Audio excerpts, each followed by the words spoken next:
I went on a date with this guy who I didn't really have anything in common with, but thought I'd give him a shot anyways. We met up at a bar, and he had already pounded 2 pitchers of beer but was completely sober, at least from what I could tell. We hung out, talked, and although he seemed nice enough, I wasn't quite feeling it. I wanted to leave, but he convinced me to go to another bar to get one last drink. Seeing as it was only about 8 p.m., I agreed to one more drink. We were sitting at the bar, and a couple was making out next to us. He looked at me and asked what I thought people in the bar would do if he and I started making out. I knew where this was going, tried to laugh and make some joke about no one paying attention. He then insisted that we should make out. I nervously laughed and told him that wasn't a very good idea and excused myself to the restroom. I came back to the seat and he had a shot waiting for me and insisted I drink it. No shot for him, just me. I declined and he got really upset and said he was ready to go. At that point in the evening, he had consumed 2 pitchers of beer for margaritas and 2 more pints, yet displayed no sign of being intoxicated. Nonetheless, I knew there was a lot of alcohol in his system and asked if he thought it was a good idea for him to drive. He got extremely defensive and said he was fine. We exited the bar and he took off in the opposite direction. When I got home, I texted him just to make sure he was okay because had had so much to drink. His response? "I only date girls I duck on the first date." Dodged a bullet with that one. I matched with this girl on Tinder. After texting back and forth for a bit on the app, I got her number and called her to set up a date. On the call, we agreed to meet up Friday, May 28th at 8 p.m. Central Standard Time and hit up a bar in Chicago. On the phone, I told her that I'd pay for her Uber to my place and we can head out from the lobby of my apartment building. This is where she raised the first red flag. She told me that she's afraid of the dark and being kidnapped. I reassured her that 8 p.m. isn't that dark and that the lobby of my apartment building is well lit and staffed with 2 concierges full-time. She can also wait outside the lobby if she isn't comfortable entering the building. She insisted that she's uncomfortable, and so to accommodate, I decided we should meet at a public place like a Starbucks. We agreed to 8 p.m. at a Starbucks closer to her place. On the night of the date, I texted her 4 hours before the date asking her to bring a jacket with her, since it's very windy. She promptly replied that she will, and thanked me. It was raining on the night of the date, and in another text, I mentioned that if the rain turns into a thunderstorm by 7:30, we should table our date. 7:30 rolled by, and the rain was gone. I texted her around 7:40, telling her I'm leaving my house heading to Starbucks. This is where the text messages shown begin. At around 8:05, she texted me back, asking me to let her know when I arrived at Starbucks. I assumed this meant she was already there. At this point in time, my Uber took the wrong path on the way to Starbucks, and so I arrived late, around 8:20. Expecting to see her there waiting, I was surprised to note that she wasn't there. I thought she had bailed, but I decided to give her an extra couple of minutes as I gauged her initial interest level as very high. At around 8:30, I call her asking if she's on her way. I took time to get dressed, look nice, and arrive at our agreed location. Where was she? She picks up the phone. She tells me that she's afraid of the dark and that she doesn't want to leave her apartment building. I told her that we agreed to meet at Starbucks at 8 and that it's now 8:30. She then asked me to pick her up from her apartment building, which is located 10 minutes away by car ride. This perplexed me. She's afraid of being kidnapped, but is giving me her address and is asking me to go to her place. She knew I was on my way 20 minutes before our date, told me to tell her when I arrived, and it's now 30 minutes past the time when we were supposed to meet. I asked her if she can make it over in 10 minutes. That would have given her almost an hour to prepare since I texted her that I left my house. She ignored the question and insisted that I pick her up. Remember, I already offered to get her an Uber to my place 2 days prior, which she rejected. I pressed on the same question, asking her if she can make it within the next 10 minutes.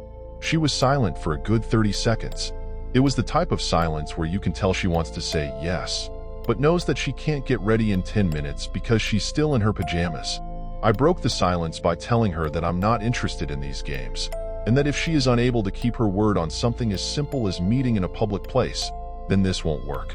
I politely bid her a good night and hung up. I don't have time for these games. That's when shit hit the fan. She was angry that I had the nerve to stand up to her reneging and general lack of responsibility. She blew up my phone with calls and texts. I didn't pick up any of the calls or answer any of the texts. At this point in time, she was already erased from my memory, as I was on my way to hit the bars and make the most of the night. This post includes all the texts she blasted me with. She stopped texting around 9 p.m. At that point in time, I was already at a nearby bar and vibing with a group of random guys and girls. Then at 11 p.m. I get an essay from her in the form of a text. I'll let you all come to your own conclusions. I never picked up her calls back to me or replied to her texts. I was busy having a good time. If you ask me, I dodged a massive bullet. Making men in your present pay for the mistake of men in your past equals a future without a man. So a while ago, I got matched with this girl. She seems kinda cute. I come up with a cheesy but not creepy opener. We talk for a while. Now normally, I like to stalk my Tinder matches a bit. Nothing too sketchy, but I like to make sure they're real people first. A quick Google search, check for them on Facebook, reverse image search their photos. First red flag, I can't find this girl on Facebook at all. I complained to her about it. She says something about how she doesn't really use Facebook all that much or something. I get her last name, and suddenly bam, there's a Facebook. No posts older than a few days. Only like 5 photos. She's got a super Russian name. It looks like every spam Facebook friend invite I've ever gotten. But I'm lonely, so whatever, we keep talking. Finally agree to hang out. She tells me about a bar halfway between where she allegedly lives and where I live. I think, okay, public place, I can dig it. I can't shake the image of showing up at this bar and being mugged by a group of Russian men though. So on the way I deposit all of my cash in an ATM. Show up at the bar, surprised to find her there and looking like her profile picture. But then she says, this bar's too crowded. Let's go to a different one a block away. Now I'm a little sketched. We walk to the other bar. I check down every alley for the gang of muggers I know she's gonna lead me into as part of her scam. Nothing. We get to the bar, chat a bit. I'm still suspicious. I get a little tipsy. She keeps talking about this pizza place across the street that's good. I agree we should go get pizza. As we're leaving the bar she goes, actually, let's go somewhere else. She suggests a different pizza place about 15 blocks away. It's freezing cold out and I'm drunk. Alarms are going off. Stupid me, I agree.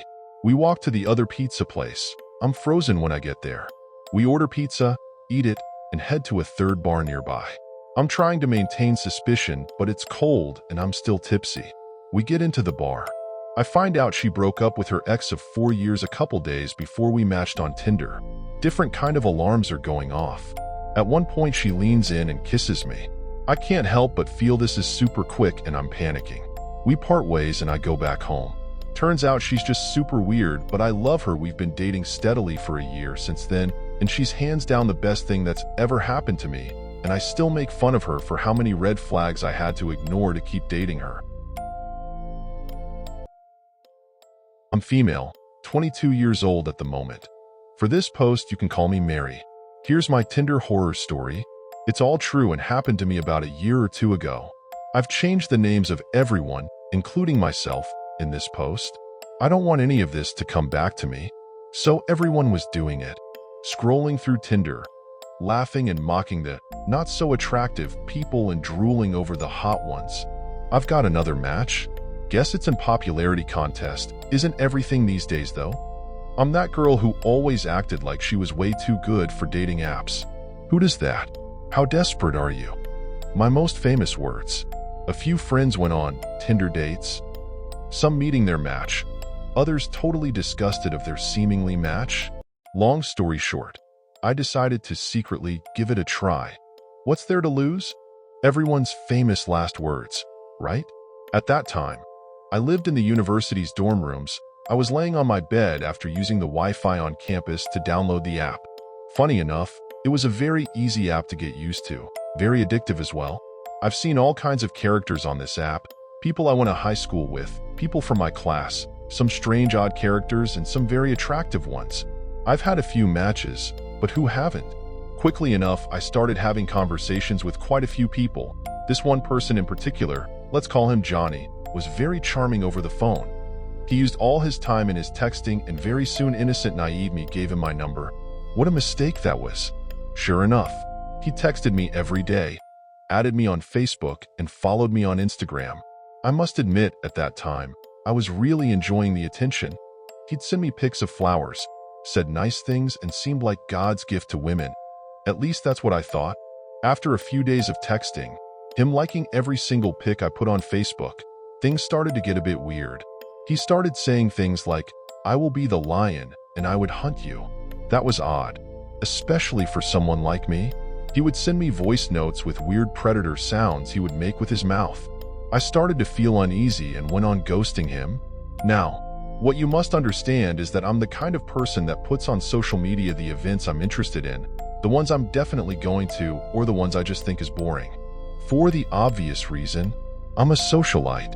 My phone was buzzing like crazy.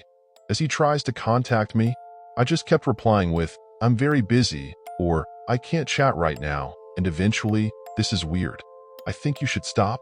He kept assuring me that he means me no harm, that he just wants to meet me. I mean, according to him, I'm the best, most beautiful, kind-hearted soul on earth. It eventually died down a bit. The one weekend, my best friend and I went to a function at our local nightclub. We've been planning it for weeks. A great place to hang out. We can call this friend Jane. Now Jane was really something. Blonde, drop-dead gorgeous, and can twist any guy around her pinky. I love that girl to bits.